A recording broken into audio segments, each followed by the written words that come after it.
প্রত্যেকে পেয়েছি? হালেলুয়া। আমি পড়ছি মথি লিখিত সুসমাচার 21-23 পদ থেকে। হালেলুয়া।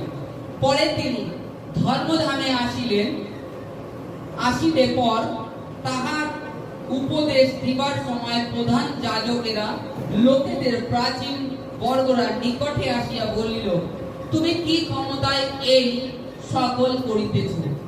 আর কে বা তোমাকে এই ক্ষমতা দিয়াছে?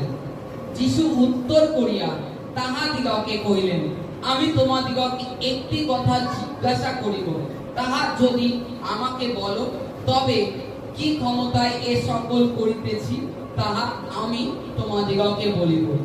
যোহনের বাপ্তিস্ম কোথা হইতে হইয়াছিল? স্বর্গ হইতে না মনুষ্য হইতে?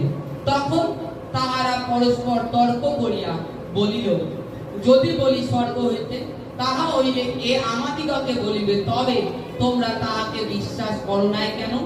আর যদি বলি মনুষ্য হইতে, লোক সাধারণে ভয় করিত, কারণ সকলে যোহনকে ভাববাদী বলিয়া মানিত। তখন তাহারা যিশুকে উত্তর করিয়া কহিলেন, আমরা জানি না। তাহাদিগকে কহিলেন, তবে আমি কি ক্ষমতায় এ সকল করিতেছি তোমাদিগকে বলিব না। হালেলুয়া। এখানে কিছু প্রাচীন বর্গ মানে বয়স্ক পুরাতন সদস্য যারা হয় তাদেরকে প্রাচীন বর্গ বলা হয়। কিংবা অধ্যক্ষ যাজকরা এসে প্রভু যিশুর কাছে জিজ্ঞেস করছেন, তুমি যে এই সমস্ত কার্য করছো, প্রভু কি কার্য করছিলেন?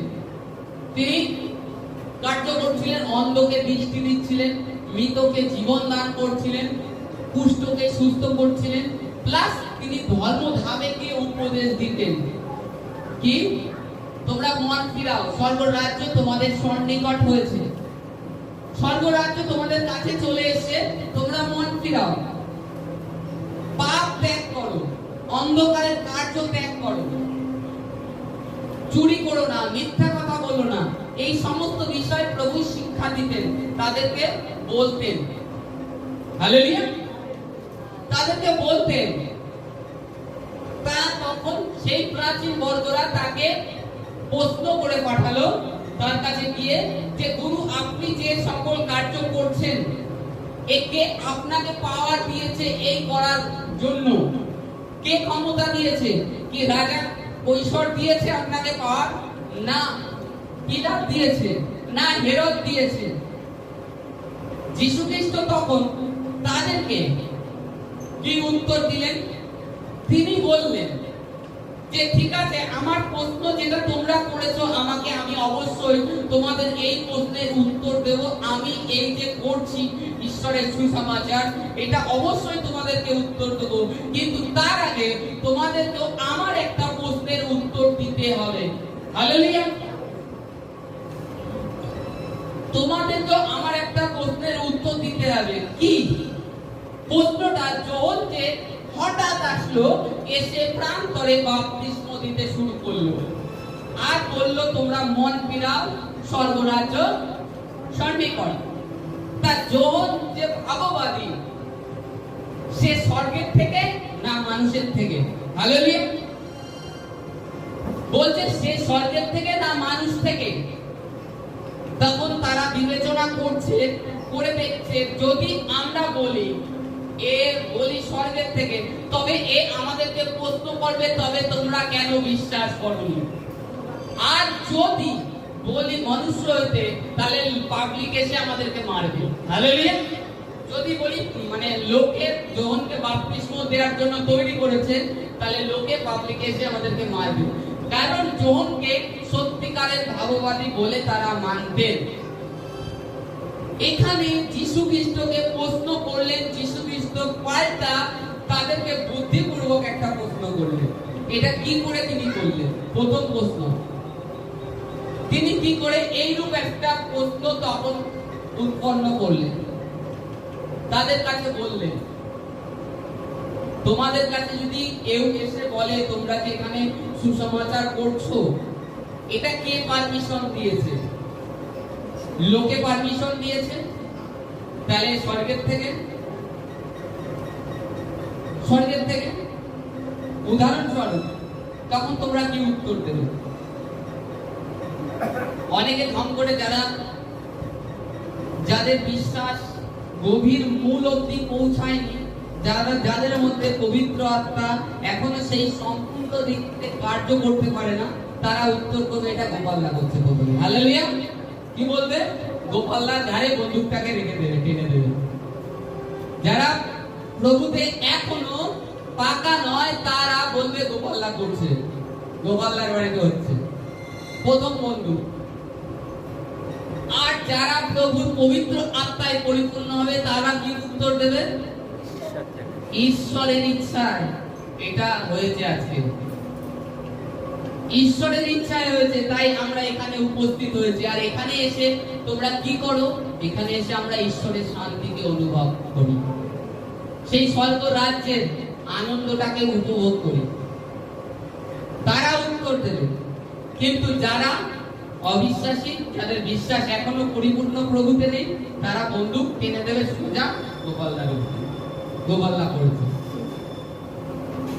তারপরে এখানে প্রভু যখন প্রশ্ন করলেন, সব থেকে বড় বিষয়, যখন প্রভু তাদেরকে উল্টে প্রশ্ন করলেন তার আগে প্রভু তারপরে যে উত্তরটা দিলেন যে যোহন যে বাপ্তিস্ম দিচ্ছে সে কার থেকে, তা প্রভুর মাথায় ঝম করে সেই বুদ্ধিটা কোথা থেকে আসলো? আমার প্রথম প্রশ্ন, তার মাথায় এই বুদ্ধিটা প্রথম কোথা থেকে আসলো? হট করে মানে তোমাকে যদি এইরূপ প্রশ্ন করে কেউ, তুমি ঝম করে উত্তর কি দেবে? তুমি থতমত খেয়ে যায় প্রথম, যে কি উত্তর দেবো প্রথম। যার জন্য বাইবেলে লেখা রয়েছে তোমরা সদাপ্রভুকে ভয় করো, আর তোমাদের মুখের বাক্য যখন যেটা দেওয়ার প্রয়োজন পবিত্র আত্মা তোমাকে দেবেন। তোমরা অবিরত জেগে থাকো, প্রার্থনা করো, যেন পরীক্ষাতে না পড়ো। এটা হচ্ছে পরীক্ষা। প্রভুর কাছে তারা কিছু পরীক্ষা নিয়ে এসে হাজির করেছিল যে প্রভুকে কিভাবে ফাঁদে ফেলতে পারে। কিন্তু প্রভু যিশু তিনি পবিত্র আত্মায় পরিপূর্ণ থাকতেন। পবিত্র আত্মায় পরিপূর্ণ থাকার কারণে পবিত্র আত্মাই তাকে বুদ্ধি দিয়ে দিতেন, তার মুখে বাক্যটা পবিত্র আত্মা দিতেন। আমরা যদি দেখি যখন ব্যভিচারী স্ত্রীকে প্রভু যিশুর কাছে নিয়ে আসা হয়, তখন বলছে, হে গুরু, ব্যবস্থা মসজিদ ভাববাদী গ্রন্থে লেখা আছে যে ব্যভিচার কার্যে ধরা পড়ে তাকে পাথর মেরে ফেলা উচিত। তা আপনি কি বলেন? তখন প্রভু কি করলো? সঙ্গে সঙ্গে আঙুল দিয়ে মাটিতে লিখছে। কি লিখছিল? পুরাতন সেই ব্যবস্থা, মসজিদ ব্যবস্থা। কিন্তু এই ব্যবস্থাকে পরিবর্তন করতে এসেছেন। পরে যীশু খ্রিস্ট বললেন, যারা তোমাদের মধ্যে নিষ্পাপ তারাই পাথর মারুক। তিনি নতুন এই ব্যবস্থাটাকে লিখছিলেন। এই পুরাতন ব্যবস্থাটাকে পরিবর্তন করবার জন্য নতুনটাকে তিনি লিখছিলেন। বসে বসে মেরে কাউকে শুধরানো যায়নি, প্রেম দিয়ে তাকে শুধরাতে হবে। হালেলুয়া। অনেককে তুমি মানে মন্দ গালাগালি বকা ধোকা দাও যাবে না। যখন মিষ্টি মুখে একটা কথা বলো যে বাবা শোনা যা না একটু, তখন বলবা তুমি ঠিক আছে যাচ্ছি, এরকম ঠিক আছে যাচ্ছি। কারণ সব সময় মেরে ধরে কাজ হয় না। তাই প্রভু দেখলেন পাথর দিয়ে মেরে ফেললে হয়তো আজকে এই স্ত্রীটাকে মেরে ফেলা হতো। আর এখানে ওই স্ত্রী যে ব্যভিচারের কাজে ধরা পড়েছে তা নয়, যীশু খ্রিস্টের পরীক্ষার জন্য এসেছে। কিন্তু তিনি ঈশ্বর, তিনি প্রভু যেরকম পূর্ণ ঈশ্বর ছিলেন, তিনি পূর্ণ মানুষও ছিলেন। দুঃখ, কষ্ট, বেদনা, খিদে, ঘুম সমস্তই তার ছিল। সেই সমস্তকে তিনি জয় করেছেন। তিনি প্রার্থনায় থেকে দেখিয়েছেন যে একটা মানুষ কিভাবে সমস্ত পরীক্ষার থেকে, শয়তানের চাতুরি থেকে রক্ষা পেতে পারে, তাকে কিভাবে চলা উচিত। প্রার্থনার মাধ্যমে, পবিত্র আত্মায় পরিপূর্ণ থাকার কারণে। সমস্ত পরীক্ষা তোমার কাছে পুরো স্পষ্ট ক্লিয়ার হয়ে যাবে। জলের নিচে অনেক জায়গায় আমরা গিয়ে দেখি, যেরকম এই অগ্নিকন্যা পার্কে যদি যান, যে ইয়ে করা রয়েছে সুইমিং পুলটা, সেই পুলের মধ্যে একটা টাকা ফেলবেন, দূরের থেকে দেখা যাবে, কারণ জলটা এত স্বচ্ছ পরিষ্কার যে ওপাশে কি আছে দেখা যাচ্ছে, তলায় কি রয়েছে, জলটা সবসময় পরিষ্কার। তদ্রূপ আমরা যখন পবিত্র আত্মাতে পরিপূর্ণ হই, তখন পবিত্র আত্মা আমাদের সম্মুখে আগামী বিষয় ওরকম কাচের মতো পরিষ্কার করে দেয়, এপাশ থেকে ওপাশে দেখতে পাই। পরের দিন নেক্সট দিন কি হবে, সামনে নেক্সট দিন কি হবে, পবিত্র আত্মা আমাদেরকে দেখিয়ে দেন। আমাদের চোখটা এইরূপ খুলে দেন পবিত্র আত্মা। কি কখন কাকে কি বাক্য বলতে হবে, সেই বাক্যটাও ঈশ্বর দিয়ে দেন। কিন্তু ঈশ্বরের আওয়াজটাকে শোনার জন্য আমরা তৈরি নই। আমি প্রথমে বলেছি প্রেম ঠান্ডা হয়ে গেছে, প্রেম ঠান্ডা হয়ে গেছে, এর জন্য নিজেদেরকে তৈরি হতে হবে। আর দ্বিতীয়ত, যে সময় যে প্রশ্ন তোমাদের সম্মুখীন, যে কোনো পরীক্ষা আসবে, সেই সমস্ত পরীক্ষা থেকে ঈশ্বর সদাপ্রভু তোমাদেরকে রক্ষা করবেন, ঈশ্বর সদাপ্রভু তোমাদেরকে বের করবেন, কারণ ঈশ্বর তোমাদেরকে ভালোবাসেন অলরেডি। আজকে আমরা বলি পুরানো বিশ্বাসীরা যে প্রভুর আওয়াজকে আমি শুনতে পাচ্ছি না, প্রভুর আওয়াজ কিংবা বাক্য আমার নিকটে পৌঁছাচ্ছে না। প্রভু কি আমাকে পরিত্যাগ করলো? প্রভু কি চলে গেল? না, প্রভু তোমাকে পরিত্যাগ করেনি, প্রভু তোমাকে ভুলেও যায়নি, তোমার থেকে বেরিয়েও যায়নি, খালি তুমি প্রভুকে আগের মতো প্রেম করছো না। এই কারণের জন্য প্রভু তোমার সাথে নিয়ত কথা বলে, নিয়ত কথা বলে, তোমার সমস্ত আগামী বিষয় তিনি বলে, কিন্তু তোমার শোনার কানটা বন্ধ হয়ে গেছে, তোমার কান জগতের দিকে চলে গেছে, তোমার চোখ জগতের দিকে চলে গেছে, তুমি তোমার শারীরিক বিষয় হয়ে যাচ্ছ, সাংসারিক বিষয় ভেবে যাচ্ছ। এটা ভাবছো না যে আমাকে আগামী সেই অনন্ত রাজ্যের জন্য তৈরি হতে হবে, এটা ভুলে গেছো। এই কারণে তুমি জগতের দিকে দৃষ্টি করে নিয়েছো, ধনের দিকে দৃষ্টি করে প্রভুকে ভুলে গিয়েছো, প্রভুকে সময় দিচ্ছ কম। এই কারণে প্রভুর দর্শন তোমার কাছে এখন পৌঁছালেও তুমি বুঝতে পারছো না, প্রভু স্বপ্নের মাধ্যমে কথা বললেও সেটা আর তোমার মনে থাকছে না, কারণ তুমি শারীরিক ভাবে জীবনযাপন করছো, আধ্যাত্মিক ভাবে জীবনযাপন করছো না। এই কারণে তুমি পরীক্ষায় পড়ছো, পরীক্ষার থেকে বেরোনোর পথ তুমি পাচ্ছ না। এখানে প্রভুর কাছে কি পরীক্ষা নিয়েছিল প্রাচীন বর্গেরা, যে আপনি যা কিছু করছেন কোন ক্ষমতায়, কে বা আপনাকে ক্ষমতা দিয়েছেন? তিনি কত সুন্দরভাবে উত্তর দিলেন। তাহলে আমি একটা প্রশ্ন করি, যোহন কি ক্ষমতায় করছিল? যোহনকে কে এই ক্ষমতা দিয়েছিল? তখন প্রভু যেই তাদেরকে এই পাল্টা প্রশ্নটা করলেন, তখন তারা কি করলেন? আর উত্তরের পথ পেল না, তারা ভীত হয়ে গেল। যদি বলি স্বর্গের থেকে, তবে বলবে কেন তোমরা তাকে বিশ্বাস করোনি, আর যদি বলি মানুষ থেকে, তাহলে পাবলিকে এসে আমাদেরকে মারবে। তখন তারা নিরুত্তর হয়ে ফিরে গেল। যখন তোমরা প্রভুর নিকটে থাকো, প্রভুর আজ্ঞা পালন করো, পবিত্র আত্মাতে পরিপূর্ণ হতে থাকো, তখন তোমাদের বিরুদ্ধে যা কিছু উঠবে তারা ওইরূপ নিরুত্তর হয়ে চলে যাবে। হালেলুয়া! এখান থেকে শিক্ষা দিচ্ছে আমাদের সব থেকে বড়, তোমরা পবিত্র আত্মাতে পরিপূর্ণ থাকো।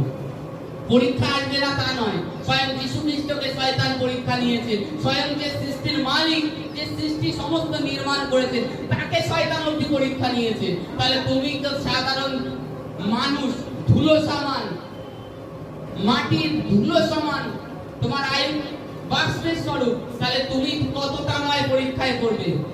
এর জন্য তোমাকে তৈরি হতে হবে, সেই 5টা কুমারীর মতো স্বর্গ রাজ্যের জন্য নিজেকে তৈরি করতে হবে। শয়তানের চাতুরির থেকে বাঁচতে হবে। পরীক্ষা আসবে না তা নয়, পরীক্ষা আসবে। যতদিন এই মানব দেহে শারীরিক জীবনে তুমি থাকবে, ততদিন তোমার সম্মুখে পরীক্ষা আসবে। কিন্তু এর থেকে বেরোনোর পথ প্রভু প্রার্থনা বাক্য দিয়েছে। তোমরা প্রার্থনায় থাকো, বাক্য পড়ো, তাতে তোমরা শয়তানের চাতুরি থেকে রক্ষা পাবে। তাই তো কিতকে বলেছিল প্রভু, তোমরা প্রার্থনা করো যেন পরীক্ষাতে না পড়ো। পরীক্ষাতে কেন পড়ি? প্রার্থনার কমের জন্য। যখন প্রার্থনায় থাকি তখন আর আমাদের নিকটে পরীক্ষা আসলেও আমরা সেই পরীক্ষাতে উত্তীর্ণ হয়ে যাই, পাস করি। তাতে আজকে আমাদের বাইবেল এটাই শিক্ষা দিচ্ছে। কে কি ক্ষমতায় তোমাকে দিয়েছে ওটা বড় বিষয় না, বড় বিষয় এটা যে তোমরা যে ঈশ্বরের সন্তান, তোমাদের মধ্যে পবিত্র আত্মার জ্ঞান আছে, পবিত্র আত্মা কথা বলে, সেটাই তার প্রমাণ। আর তোমরা সঠিক সময়ে উত্তর দিতে সক্ষম হবে। প্রশ্নের যখন তোমাদের কাছে জাগতিক থেকে প্রশ্ন আসবে তখন তোমরা উত্তর দিতে সক্ষম হবে। অনেকে বলে থাকে তোমরা তো প্রভু মহিমা, প্রভু যিশু তোমরা ধর্ম পরিবর্তন করেছো। ধম করে কেউ হয়তো হট মেজাজে যখন রেগে যায়, তার মধ্যে এখনো প্রভু সেই জ্ঞান নেই, সে কি করে? সে কিন্তু তাকে উল্টো পাল্টা বলে দেয়, হ্যাঁ আমাদের কিছু দেয়নি, তার কথা বলিস না, এরকম উত্তর দেয়। কিন্তু তার মধ্যে পবিত্র আত্মার জ্ঞান নেই বলে সে এইরূপ উত্তর দেয়। যার মধ্যে পবিত্র আত্মার জ্ঞান থাকবে সে তার মুখের বাক্য এইরূপ হবে না, সে অন্যভাবে ঈশ্বরের বাক্য তাকে শান্তিপূর্ণ হয়ে তাকে বুঝিয়ে দেবে যে এইরূপ। আমি ভাই কিংবা দাদা এরকম অবস্থায় ছিলাম। তোমাদেরই তো তোমার বাক্যে লেখা আছে যে বিপদের বন্ধু সেই তোমাদেরকে সব থেকে অধিক কাছে হয়। তা আমার বিপদের সময় আমার পাশে আমার প্রভু যিশু ছিল, তাহলে আমি তাকে ভুলে যাই কি করে? এই কারণে আমি প্রভুকে ভালোবাসি। তিনি বিপদে সুখে দুঃখে আমার পাশে থাকে। যখন তুমি প্রার্থনায় থাকবে অবিরত, তখন তোমার থেকে পবিত্র আত্মা কথা বলবে। যখন প্রার্থনায় না থাকবে, তোমার মধ্যে যে এই নেচার প্রকৃতি সেই কথা বলবে। সে কি শিখিয়েছে? মারতে, কাটতে, নাশ করতে। সেটা শয়তান থেকে এসেছে। হালেলুয়া। তাহলে আমাদের কি আজকে কি শিখলাম? সবথেকে বড় জিনিস যে আমাদেরকে প্রার্থনায় থাকতে হবে অবিরত, শয়তানের চাতুরি থেকে বাঁচার জন্য। Hallelujah, hallelujah. আরে